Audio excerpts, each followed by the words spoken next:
Today's show, we have Mr. Todd Terry. Todd, thank you so much for chatting with us.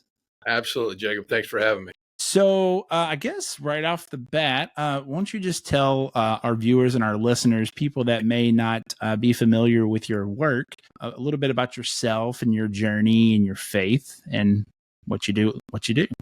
Absolutely. Well, I'm an actor that by trade. That's kind of what I do. I've been doing that. I fell in love with it when I was about 16 years old. And that was before I became a believer, a born again believer, in the sense of I was following Christ. I was baptized in the church, but, I kind of went my own way. I went to a Christian camp, gave my life to Christ again, and then went off into all sorts of new agey type teachings. And when I was about 28 years old, and I was already in the thick of, pursuing the career of acting, that's when God kind of visited me in a way that I saw the world differently, like I'd never seen it before. And so that was kind of the beginning of me trying to find my way and do the thing that I felt God gave me as a gift, as being an actor, but also doing it in a way that I could give glory to Him. And, it was a trial because I've done a lot of secular TV commercials, all that kind of stuff. But my heart was to do things that were more affirming, more encouraging, family-friendly, faith-based, that kind of thing.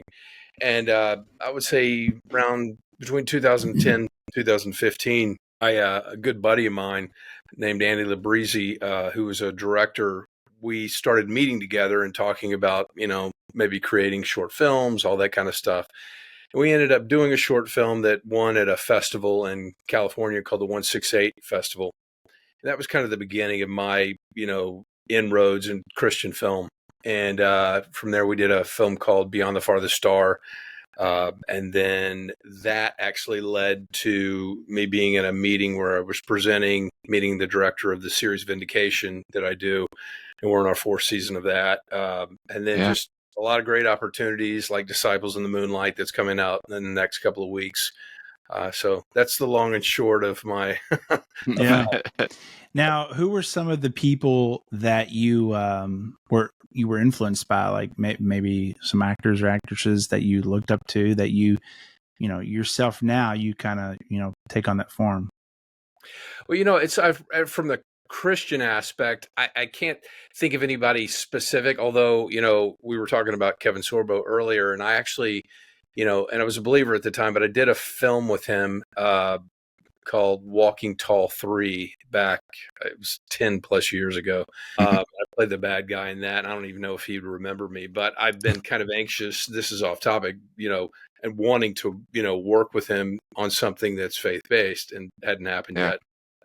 I'm still believing. But I like his journey. Neil McDonough, I think I'm saying his name correctly. I've always liked him as an actor. But, it's as far as actors that I respect, it's really the ones that are just their craft. I don't really necessarily always look at somebody's exterior life, right. Unless I find something out and I'm like, I don't think I like that guy anymore. Yeah. But there's just something about the dedication to the craft of acting and the believability that attracts me just, as an actor. And I go, I really like that guy's work. So Tom Hardy might be one of them. There's tons of them, but I just like people that kind of give it all. You see their heart. So, yeah. Well, you do have a new movie coming out in just a few weeks, like you said, Disciples in the Moonlight. Why don't you tell us about that movie?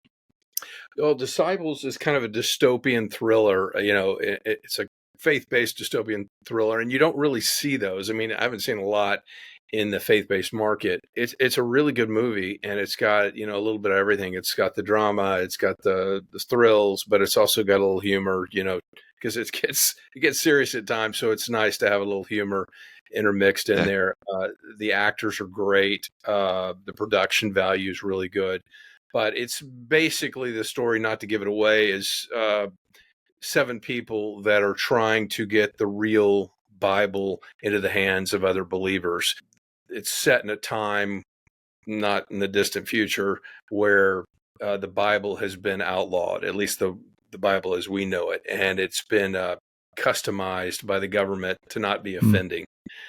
And so, that's something that may not be too far from the truth in the Right. future, something that could happen, because people are offended these days. It's just, you see it everywhere. And, but that's the story. And, it's good. And I play a character named Jim Edwards, who is asked to be a part of this team. And Jim's, he's already done this before, and he had a real bad experience. So he comes into the film with a bunch of wounds, and kind of you see that progression of kind of what he comes to, what God kind of reveals to him through the course of the show. But yeah, I'm proud of it. I think people will enjoy it.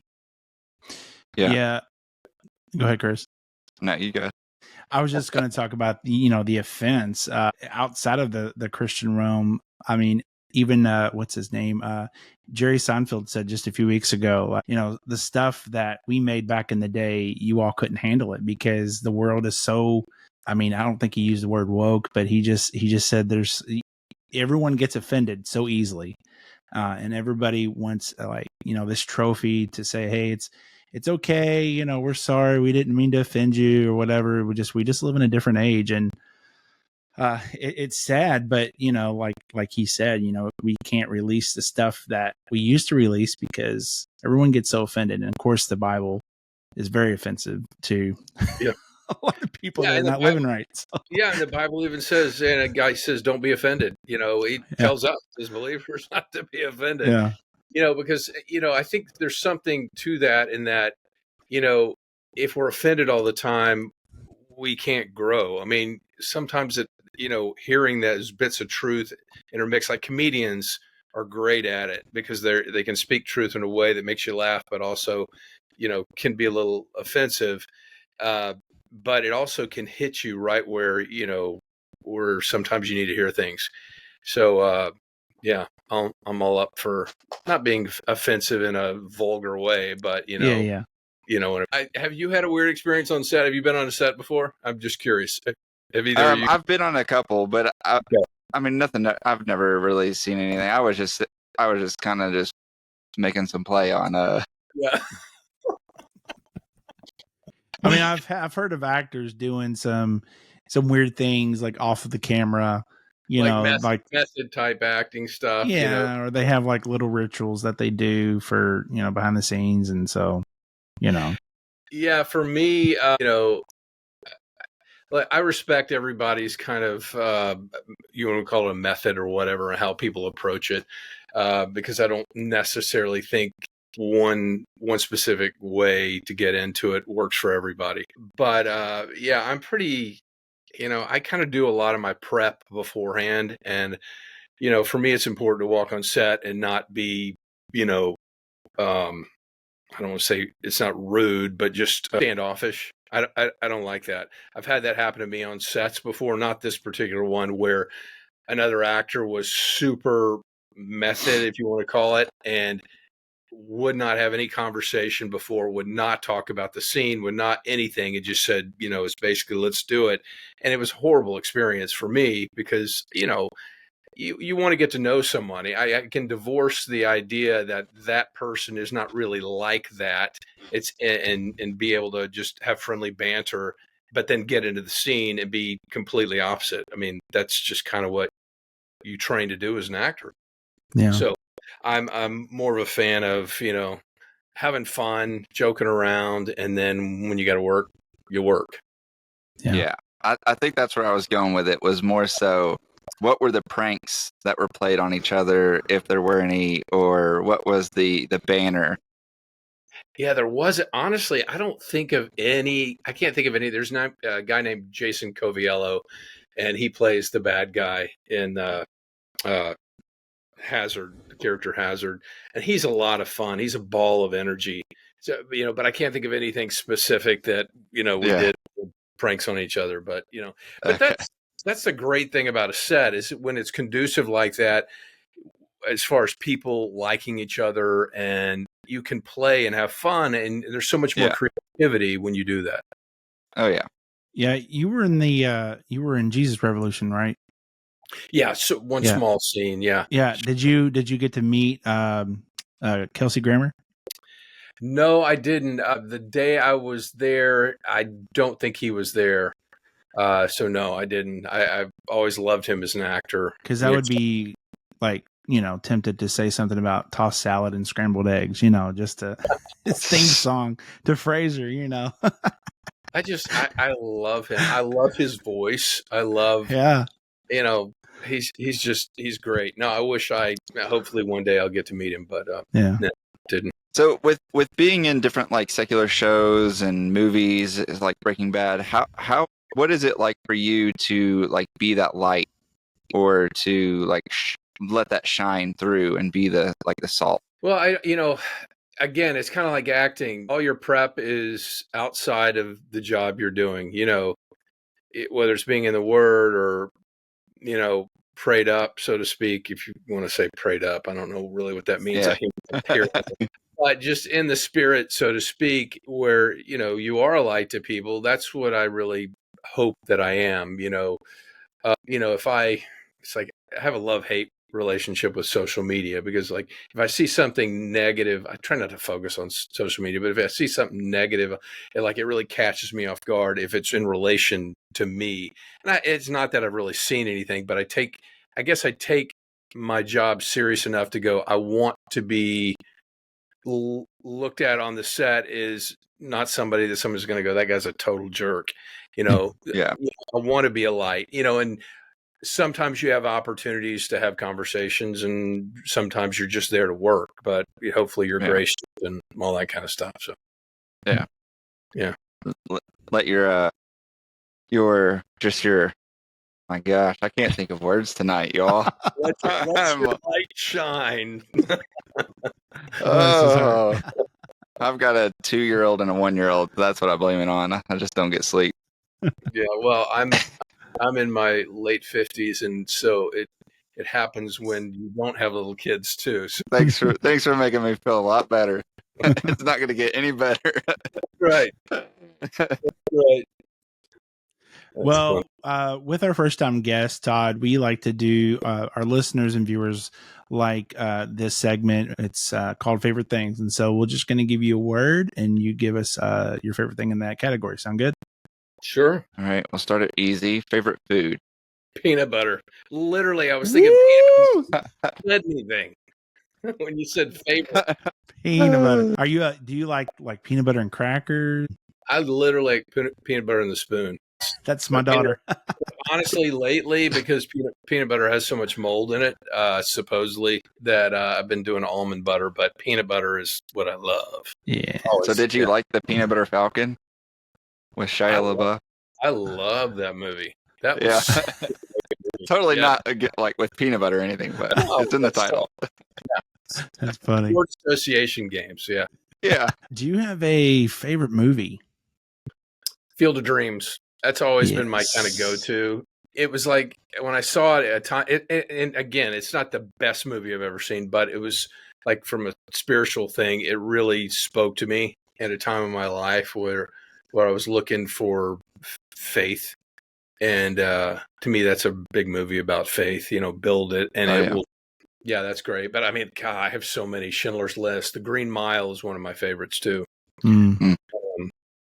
Shawshank Redemption. Yeah. Go on. Yeah. Oh yeah.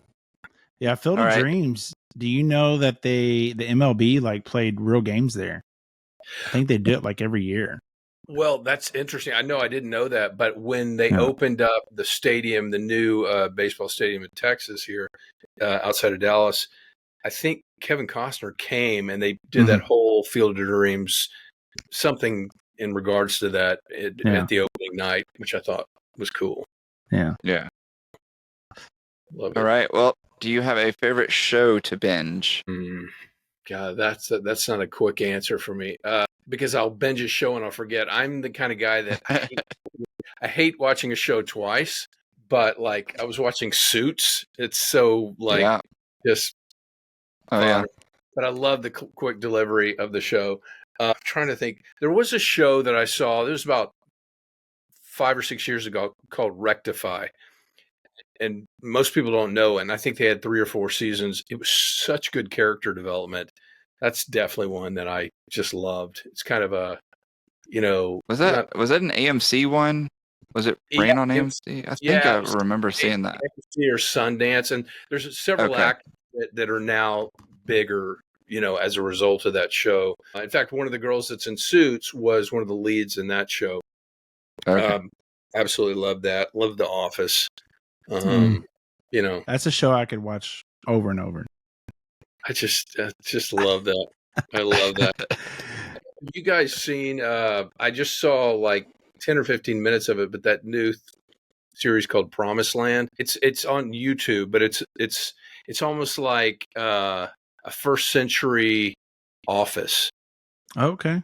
It's like it's a combination almost between The Chosen and The Office. Just because it's that whole, there's cameras back in that time. Like, yeah. It's that same kind of vibe. It's so funny. I thought they did a real nice job with it. I only saw 15 minutes, but I got to go watch more of it. I have to check it out. Yeah. Interesting. Do you have a favorite musical artist of all time? Ooh, musical artist of all time. I don't. Golly.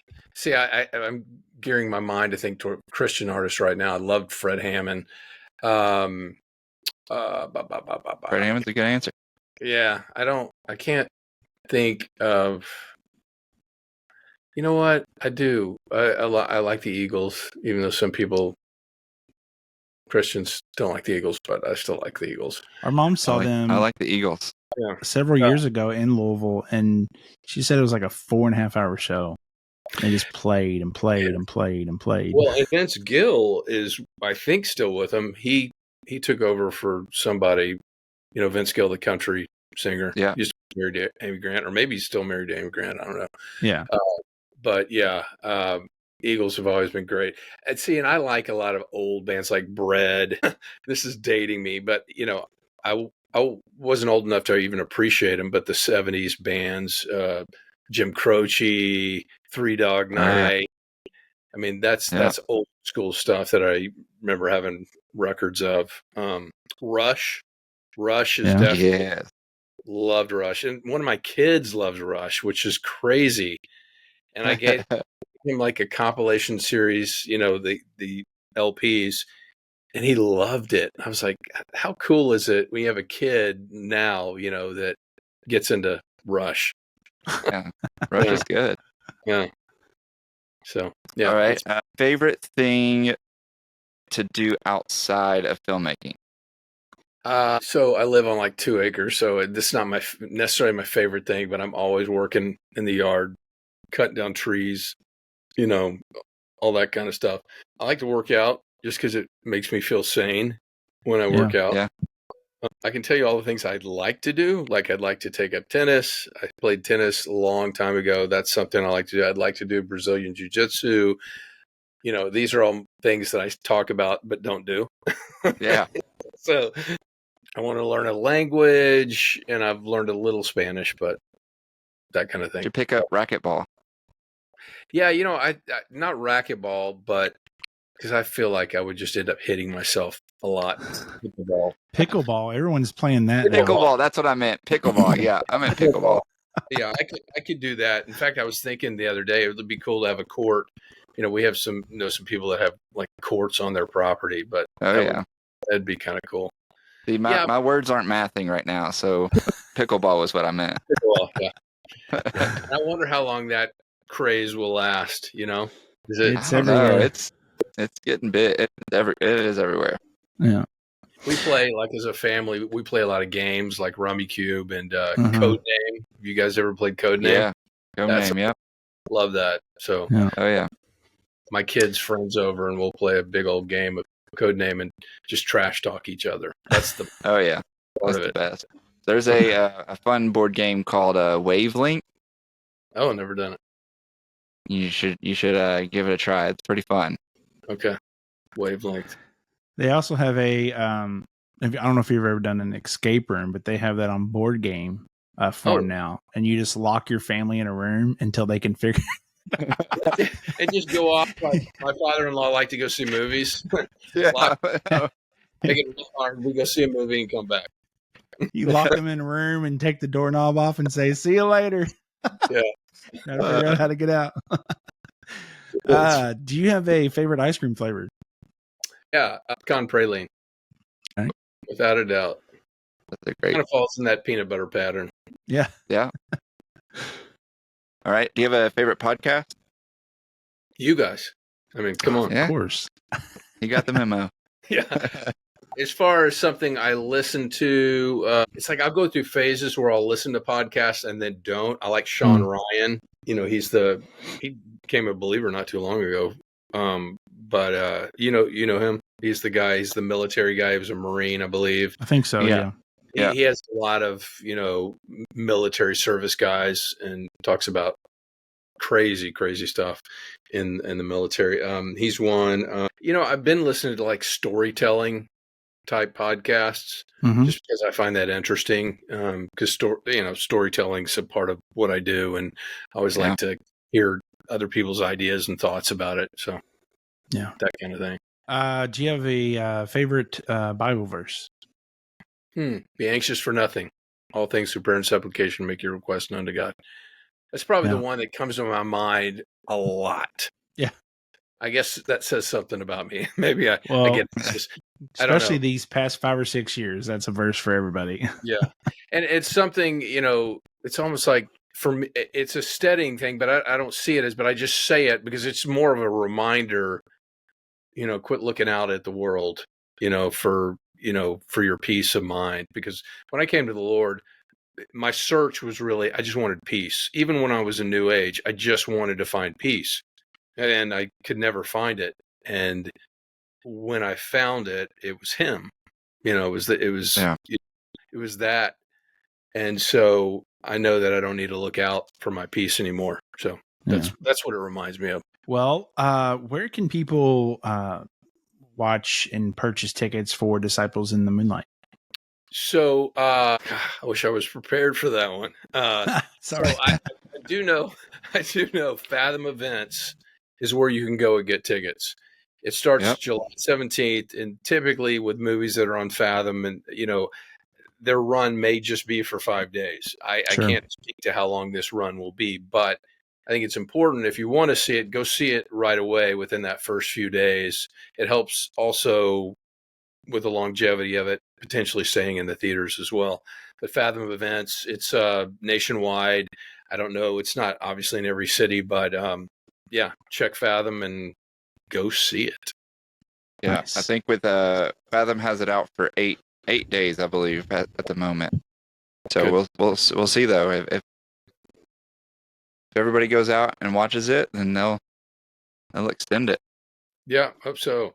And they've been great. Pinnacle Peak, who is kind of pushing it for Brett Varvel's the director and producer, and but Pinnacle Peak has been great about kind of helping get the word out there, and they've been great. Chris, silence.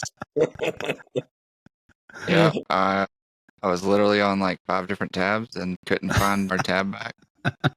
But I was reading the little bio of the movie, and I love how it says, the first one, it says the word of God to underground churches in Kentucky. Kentucky's the first state to be listed. Anyways, that was my squirrel moment there. good thing we posted it. Yeah, we filmed it in Indiana, so a lot of those states were like, it's Ohio, Indiana, Kentucky, Yeah. And I'd never been to Indiana before, and I liked Oh, really? it. Yeah, I liked it a lot. I've been to Indiana and Ohio. I don't think I've ever been there before until this year to Ohio. So you guys up in that quadrant have a lot of stuff going on, apparently. Yeah. Oh, yeah. There's a lot. So, Todd, what is next for you, and how can our listeners and viewers keep up with you? Well, as far as keeping up with me, I keep it real simple. Instagram, which feeds to Facebook, but Instagram is at Todd Terry Actor, is the best way to check out anything I've got going on. What's the name of it? So I also have something else out right now. It was through Fathom Events also. It's The Way I Heard It with Mike Rowe's film. Yeah. So I played Thomas Jefferson in one of the segments in there.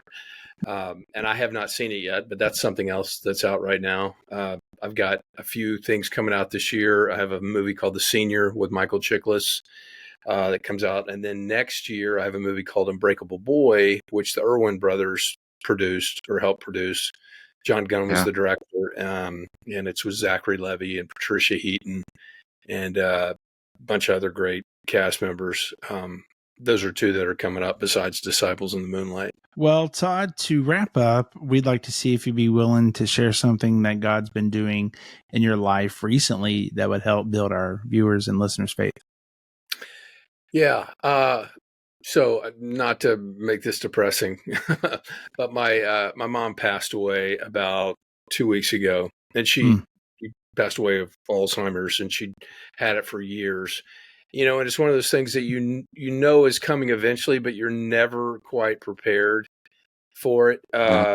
So I guess what I'm going to say is hug your parents, love your parents, honor your parents, because even my sister and I had a lot of great opportunity to spend a lot of time with my mom over these years when she was in memory care, but it never feels like it's enough. And you always look back and you go, I wish I had spent more time or kind of thing.